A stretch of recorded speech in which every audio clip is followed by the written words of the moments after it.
when I closed out Buffy Season 5, I did say that Angel Season 3 was one of my less, or kind of, it's low on the rung of favourite seasons. It's very much a treading water and just sort of going forward to service what would come after. And I know I've said with previous seasons of Angel, there's a lot of seed sowing, but many of them have had their own sort of legs to stand on. They've had their own thing to do. This felt very much like they wanted to sort of have this whole situation with Darla's baby resolved, and then, sort of what becomes of that, well, we can then expand on that in the future. But a lot of it was just basically treading water. Not every episode in the season serves that goal either. And I know it's not always the case. There are episodes that are very much standalone and don't really move forward any kind of overarching plot. That's fine. But this felt very much a season of that. The fact that, it didn't even really start kicking in until a good sort of, third of the way, give or take, quarter to a third, I think says a lot. That they didn't have enough material to really give a good season arc. But they tried anyway. But there are a lot of good moments to this season, and I feel like I keep saying that with Angel seasons. It's as much as I love parts of it, there are a lot of parts that I don't, and I think that's becoming clear month by month. But Carpe Noctem, which I will go into in the highlight reel, is a great one because of just the silliness, the premise. I mean, yeah, we've had body swaps in the Buffyverse before, but this is a nice take on it. An old guy getting the ability to ride around David Boreanaz's body and do what he wants, and also be immortal.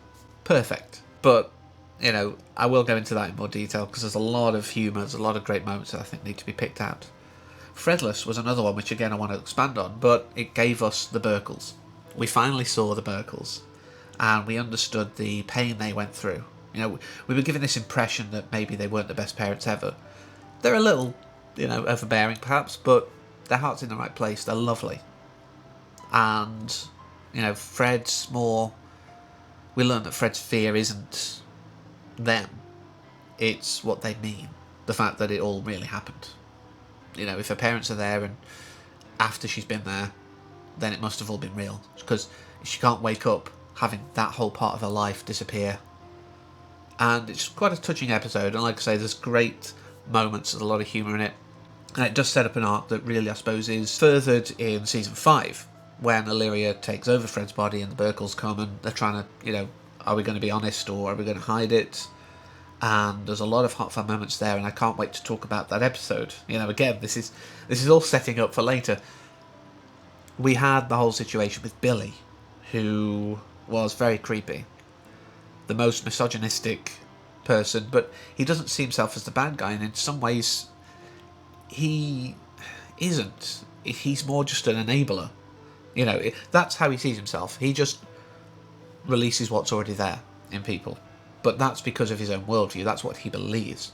He believes we want to do these kind of things. And, I'd say he's kind of perhaps on a par of, like, killers and stuff, because although he's not doing it, he's enjoying the carnage that's caused because of it. And that's pretty reprehensible, I think, on its own. We had Birthday, of course, where Cordelia was given the choice to be free of this, to not have the visions because they would be killing her. So she can be free and pursue a career in television, which is what she came out to do. But she always comes back to Angel. There is something in her that wants to keep doing this. Wants to do this good.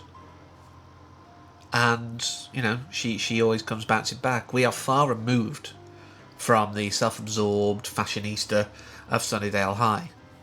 She is a good person now. She wants to make the world better. And that's great. But like I say, there's a lot, because again, there's a lot of setup for future in it. Getting a thread here. That I do want to talk about, obviously, in a highlight reel. But again, a lot of these are very much standalone things, or, like I say, there is a bit of setup, but they could stand on their own. And one of the standout episodes in a lot of ways was Waiting in the Wings. I think I've got to an appreciation of Summer Glau in completely the wrong order, because I didn't watch much of Angel during its original run. I've come back to it later on. So my first exposure to Summer was actually in the film Serenity. Then I watched Firefly, and then I watched Angel. So I've come in it completely the wrong direction. I also watched, Sarah Connor of Chronicles and stuff like that as well. But I've completely come at it in the wrong direction, and I've basically seen her backwards. But there's something about her that's always intrigued me. She's got a very mysterious and almost ethereal presence in a lot of roles that I've seen her in anyway. Very sort of not quite there in some ways, especially with River. But she is just one of those interesting people, and of course, she is a very talented dancer, and we got to see a lot of that here. Again, in my first real exposure, Serenity, she uses that dance training quite well, particularly in the sort of later scene where she's kind of fighting off the Reavers and stuff. It's very beautiful. It's like fighting ballet, and it's a great scene. And like here, she gets to show that, but she also does get to show some good acting. I think some of the accents in this episode are a bit ropey, to say it nicely. They're not the greatest accents. Some people, I think, need to work on that. But again, it was an interesting piece, and this whole idea of people being sort of taken over by the spirit that inhabits this thing. It gave us the whole situation with Gru coming back, and where Angel and Cordelia's relationship was starting to come together. He suddenly throws a spanner in those works, and we got a few episodes of treading water with Gru around before he realised that Cordelia has a sort of lust for him. It's never going to be a love. She's never going to want to settle down and live with him full time. It is just an attraction. But with Angel, it's something deeper. There is a bond there between two great warriors. And of course, we then had the end of the season where Connor's come back and been convinced by Holtz that Angel's evil, and basically ends up drowning his dad. But of course, he's a vampire. Well, not drowning, but plunging him to the bottom of the ocean. And of course, being a vampire, he's not going to die because of suffocation, or if water might get in, he's not going to drown.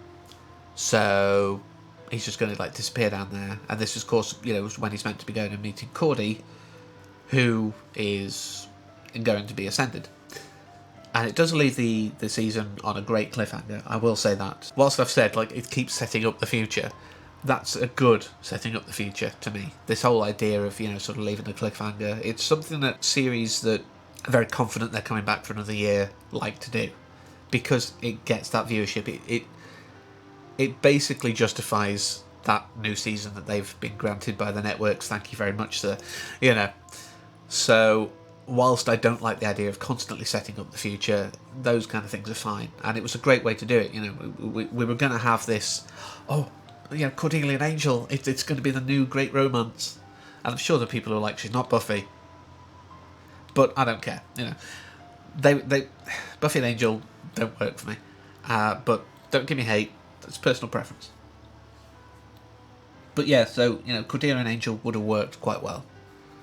And this whole sort of thing was thrown in, which really messed up those plans, and it gave us an in to the next year, the penultimate year as it turns out. And if this was kind of one of my less liked seasons, season 4 is just a nightmare. But we're gonna have to wait 2 months for that, because we've got the next season of Buffy, which obviously I'm going to talk about first. Obviously, we've got the highlight reel for this season with some of the episodes I've mentioned earlier to come. But yeah, for now, not a great season. Better than the next one, but we'll end on a high. So I do it with Johnny for all of that. But until next time, as always, thank you for watching, and take care.